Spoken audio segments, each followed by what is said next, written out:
नमस्कार मित्रों। तो आज हम सुनने वाले हैं तेरी मेरी प्रेम कहानी का भाग 12। इससे पहले के एपिसोड आपको हमारे चैनल की प्लेलिस्ट में मिल जाएंगे। आप वहां से इस कहानी के पुराने एपिसोडों को सुन सकते हैं। तो ज़्यादा देर ना करते हुए हम सुनते हैं आज का एपिसोड। बिट्टू होटल के कॉरिडोर में थका हारा बैठा हुआ था। दिन भर की मेहनत के बाद सारे कमरे साफ हो चुके थे और वह कुछ पल आराम करने के इरादे से एक कमरे के दरवाजे से लगकर ज़मीन पर बैठ गया था। उसे बैठे अभी कुछ चंद मिनट ही हुए थे कि सामने वाले कमरे से एक लड़की की चीखने चिल्लाने की आवाज़ आई। आवाज़ सुनते ही बिट्टू तुरंत खड़ा हो गया। उसने देखा कि कमरे का दरवाज़ा पूरी तरह बंद नहीं था। वह लड़खड़ाते कदमों से दरवाजे के पास पहुंचा। लड़की की चीखों से उसके दर्द का अंदाज़ा लगाया जा सकता था। बिट्टू को समझ आ रहा था कि अंदर कुछ गलत हो रहा है। उसके मन में उथल पुथल मच गई। उसे एहसास था कि अगर वह लड़की की मदद के लिए अंदर गया तो उसकी नौकरी खतरे में पड़ सकती है। उसके दिमाग ने उसे रोकते हुए कहा, नहीं बिट्टू, इतनी मुश्किल से तो ये नौकरी मिली है। अगर इसे खो दिया तो इस शहर में रहना मुश्किल हो जाएगा। तेरे पास तो वैसे भी पैसे भी ख़त्म हो गए हैं। मत कर ये बेवकूफ़ी। बिट्टू यही सब सोच रहा था, लेकिन तभी उसकी अंतरात्मा ने उसे झिंझोर कर कहा, क्या तेरे लिए नौकरी इतनी बड़ी हो गई है कि तू किसी लड़की की इज्जत को ताक पर रख देगा? क्या ये होने के बाद भी इस नौकरी में रहकर तू क्या कभी खुद से अपनी नज़रें मिला पाएगा? बिट्टू, तुझे जो करना है अभी करना होगा। तो भूल मत कि इस नौकरी से बड़ी किसी लड़की की इज्जत है। इस विचार ने बिट्टू के कदम रोक दिए। उसने फौरन दरवाज़ा खोल दिया। अंदर का दृश्य देखकर उसका खून खौल उठा। एक लड़का एक लड़की के साथ ज़बरदस्ती कर रहा था। बिट्टू गुस्से से लड़के की तरफ बढ़ा और उसे बाल से पकड़कर घसीटते हुए खड़ा कर दिया। एक ज़ोरदार घूंसा उसके चेहरे पर मारते हुए बोला, तेरे जैसे लोग ही समाज के नाम पर धब्बा हैं। लड़की की ना का मतलब नहीं समझता।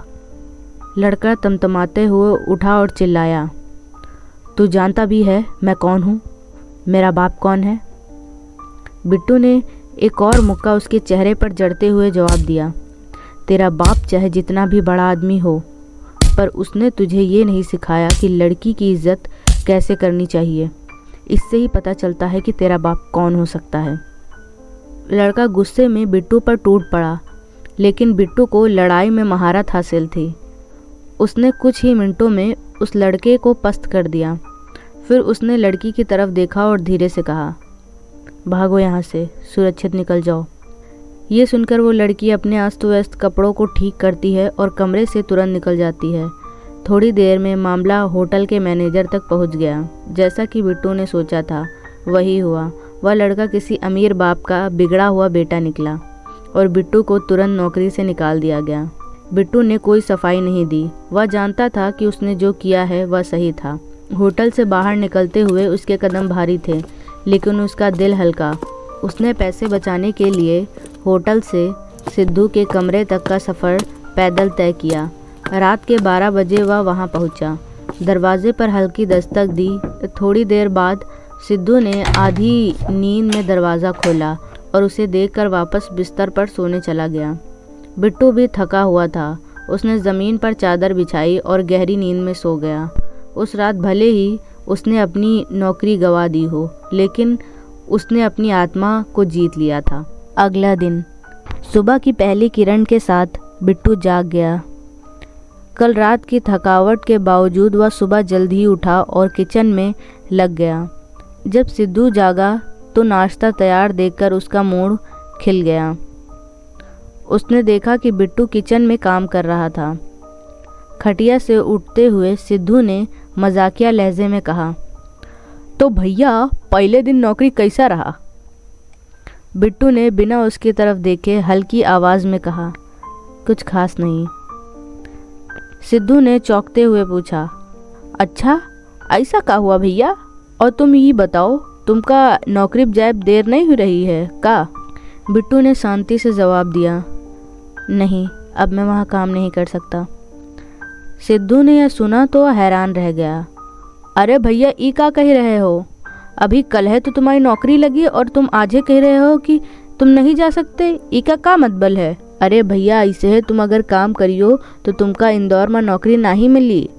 बिट्टू ने सिद्धू की यह बात सुनी तो उसकी तरफ देखा और फिर कहा, सिद्धू यार देख, मुझे लगता है मैं उस होटल में काम नहीं कर पाऊंगा। पर काहे भैया, ऐसा का होगा? सिद्धू ने फिर कहा। तो बिट्टू ने उसे कल रात का सारा वाक्य बताया, जिसे सुनने के बाद सिद्धू ने जो कहा उसे सुनकर बिट्टू हैरान रह गया, क्योंकि उसे उम्मीद नहीं थी कि सिद्धू उससे ऐसा कुछ कहेगा।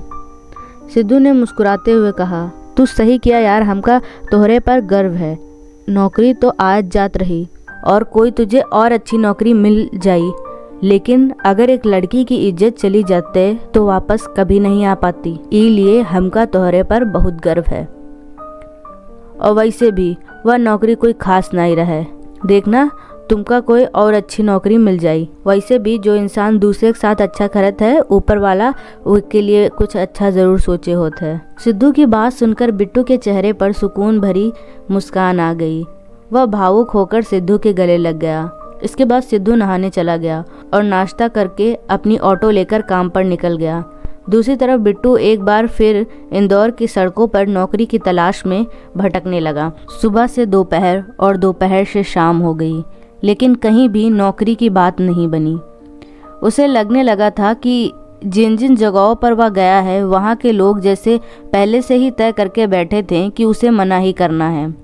फिर भी बिट्टू हार मानने वालों में से नहीं था। उसकी हिम्मत की वजह थी मुन्नी।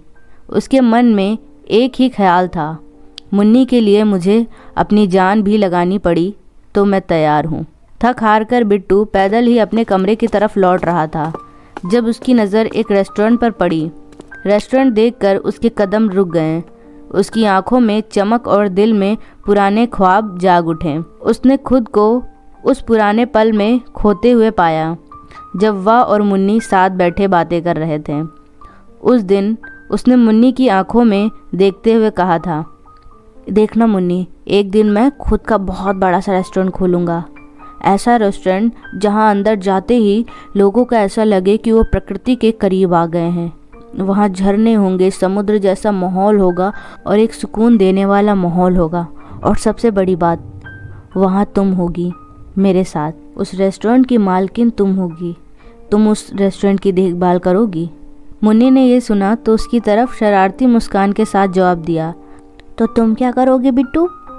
बिट्टू ने समझदारी दिखाते हुए कहा, मैं तो खाना बनाऊंगा। अगर मैं रेस्टोरेंट की देखभाल करने लगा तो किचन में कौन जाएगा? और अगर खाना नहीं बनेगा तो लोग हमारे रेस्टोरेंट में क्यों आएंगे? मुन्नी ने थोड़ी देर सोचकर कहा, वैसे तुम सही कह रहे हो। ठीक है, मैं देखभाल करूंगी। वैसे भी अगर मैं किचन में आई तो हमारा रेस्टोरेंट खुलने से पहले ही बंद हो जाएगा। इस पर बिट्टू हंसते हुए बोला, हाँ तुम सही कह रही हो। वैसे भी तुम इतना बुरा खाना बनाती हो कि लोग रेस्टोरेंट के बाहर से ही भाग जाएंगे। मुन्नी ने ये सुनकर गुस्से से उसे घूरा। बिट्टू ने माहौल हल्का करते हुए कहा, देखो मुन्नी, ऐसी बातों का बुरा नहीं मानते।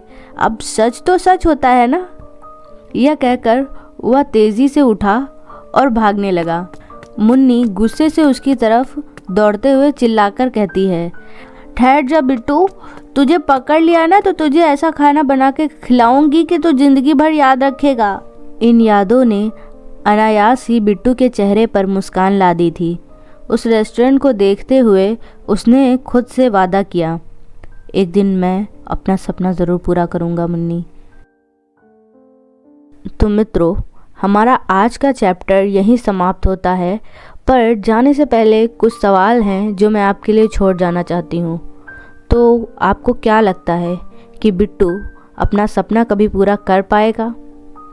क्या वो मुन्नी के लिए इतना बड़ा रेस्टोरेंट खोल पाएगा, या सपना पूरा हो तो जाएगा पर आधा अधूरा रह जाएगा? जानने के लिए इस कहानी को सुनते रहिए अंत तक।